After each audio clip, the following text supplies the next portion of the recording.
કલિયુગમાં જો કોઈ જાગતા દેવ હોય ને તો એ છે મારો બાપ હનુમાનજી મહારાજ. એટલે હનુમાનજી મહારાજ વિશે લોક સાહિત્યની ભાષામાં ટૂંકમાં વાત કરું છું કે મેદાસ તુમકો રામ કો તુમ દાસ દલ ગાજનો અદ્ભુત પરાક્રમ હરિદલ સુખ ભય ભાજનો દિલ રંજન દિલ ખોદી જनको ભગત જनको વહી હરનાય ઉગારી તો લીજે ચરણ નતરણ ચરણ રઘુનંદ આનંદ કનકો દુઃખે રણ કે લલન ને લક્ષ્મણ બચાવે કમ તો લાય ગોપાલ સુંદર ક્યો બને તો સંજીવની લાજે ઉઠાજે ગિરી ગગને ગમન કર સંતાપ બજરંગની સકલ મમ દીજે સિર में समन करे हनुमानजी महाराज. લંકાના રણ મેદાનની માલિકા ભગવાન રામને આશ્વાસન આપતા હનુમાનજી મહારાજ શું કહે છે કે પ્રભુ કે તો મુજન મધુ તો રત્નાકર ડાલુ તો જાલ નાકાર ઇન્દ્રાસન ડાલુ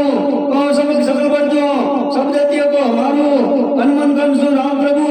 मैं बादल बेती करूं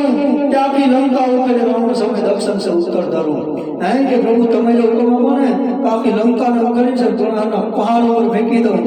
અને પ્રભુ તમે જો હુકમ આપો ને તો સાયર को सोच डालूं धराजीर तीर डालूं भूमि पर डाऊना कालन को मुर्गानी पृथन से युद्ध कर नंदन सुराई लाय लखन जी वामुना ब्रह्मन से वेद डालूं अमी से मार डालूं